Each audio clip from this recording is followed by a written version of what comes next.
خود حضرت سیدہ عائشہ صدیقہ رضی اللہ تعالیٰ عنہا اپنی جن انفرادی خصوصیات کا، فضائل کا اور خصائص کا ذکر کرتی ہیں،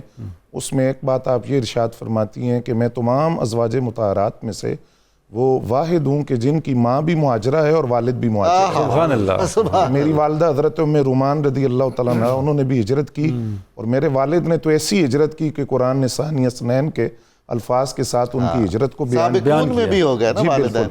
اور پھر ایک اور بات آپ نے ارشاد فرمائی کہ فرمایا کہ میرے بستر پر جو ہے وہ وحی آتی تھی۔ سبحان اللہ۔ اور نبی رحمت صلی اللہ علیہ وسلم کا وصال اس طرح ہوا کہ سرکار دو عالم صلی اللہ علیہ وسلم کا سر انور میری گود میں تھا،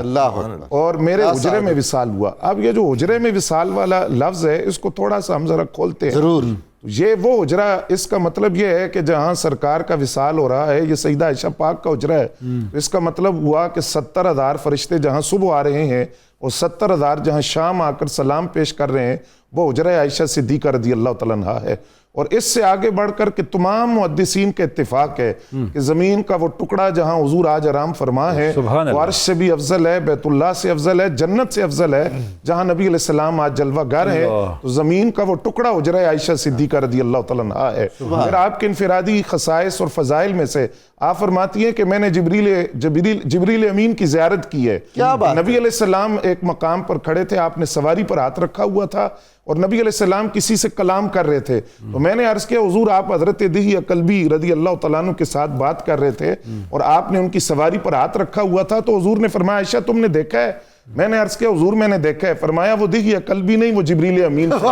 وہ تمہیں سلام کہہ رہے تھے۔ تو فرماتی ہے میں نے عرض کیا حضور میری طرف سے بھی انہیں سلام کہیں اور ان پر اللہ کی رحمت ہو۔ تو فرماتی ہے کہ میں نے جبریل امین کی زیارت کی، یہ اعزاز بھی مجھے ملا۔ یہ سلام حضرت سیدہ خدیجہ کو بھی ہے۔ جی بالکل، وہ تو اللہ کا سلام بھی ہے جی، اور پھر جبریل امین کا سلام بھی ہے۔ اور پھر حضرت سیدہ عائشہ صدیقہ رضی اللہ تعالیٰ عنہا، آپ کا یہ اعزاز کہ آپ محدثہ ہیں، فقیہہ ہیں، مفسرہ ہیں، تو آپ نے جو تعلیم امت کو فرمائی ہے وہ ایک محدثہ کی حیثیت سے ہے، مفسرہ کی حیثیت سے ہے کہ جب مدینہ طیبہ کے اندر قحط سالی ہوتی ہے تو لوگ اکٹھے ہو کر سیدہ عائشہ پاک رضی اللہ تعالیٰ عنہا کی بارگاہ میں آتے ہیں کہ آپ بتائیں ہم کیا کریں؟ تو آپ نے فرمایا کہ وہ قبر رسول ہے سامنے، وہ جانے جانا صلی اللہ علیہ وسلم کی قبر انور ہے، سارے اکٹھے ہو کے وہاں چلے جاؤ۔ اس کے اوپر جو چھت ہے وہ کھجور کے خشک تنوں کی بنی ہوئی، تم نے زبان سے کچھ نہیں کہنا، صرف اس چھت کے اندر تم نے سوراخ کر دینا ہے تاکہ آسمان اور نبی علیہ السلام کی قبر انور میں کوئی حجاب نہ رہے، کوئی پردہ نہ رہے، کوئی آڑ نہ رہے۔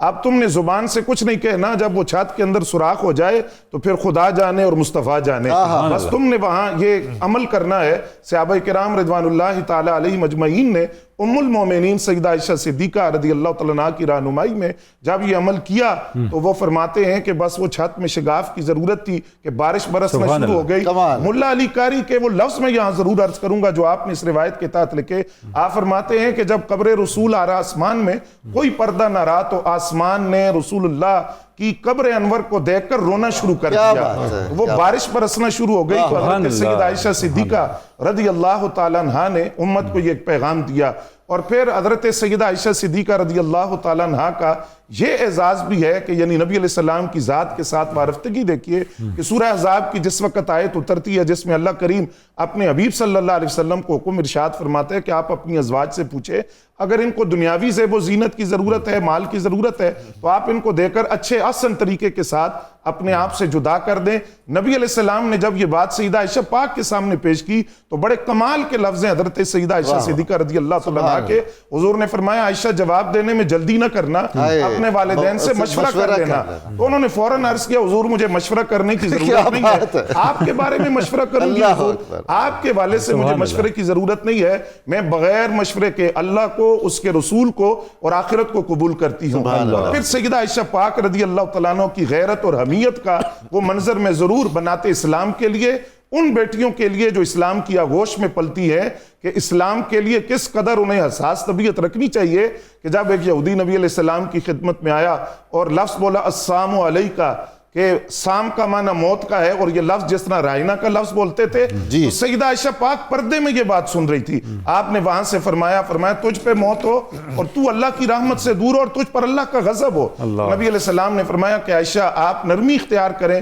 وہ لفظ کہہ دیتی جو اس نے کہے تو وہ جواب دے دیتی. لیکن یہاں محدثین نے لکھا کہ یہاں سے ان کی غیرت کا دینی اہمیت کا پتہ چلا اور انہوں نے اپنے عمل سے پیغام دیا کہ یہ ریڈ زون ہے, یہ نو گو ایریا ہے, ناموس رسالت کا مسئلہ, اس میں کوئی ایرا غیرہ داخل نہیں ہو سکتا. اور انہوں نے اپنے بھی اس جذبات کا اور ورفتی کا اظہار کیا. اور پھر یہ سیدہ عائشہ صدیقہ رضی اللہ تعالیٰ عنہ, آپ دیکھیے کہ نبی رحمت صلی اللہ علیہ وسلم نے جو تعلیمات ان کو ارشاد فرمائی, عرض کرتی ہیں کہ میں نے حضور کی خدمت میں عرض کیا سرکار آپ دعا فرمائیں نا کہ میں قیامت میں بھی آپ کے ساتھ رہوں اور آپ کی ازواج میں شامل رہوں. تو نبی علیہ السلام نے فرمایا عائشہ اگر میدان حشر میں مجھے ملنا چاہتی ہو, قیامت میں بھی میرا ساتھ چاہیے تو دو کام کرنا. ایک یہ ہے کہ کھانا کل کے لیے بچا کر نہ رکھنا, سبحان اللہ, اور دوسرا یہ ہے کہ جب تک لباس پہمد لگنے کے قابل نہ ہو جائے اس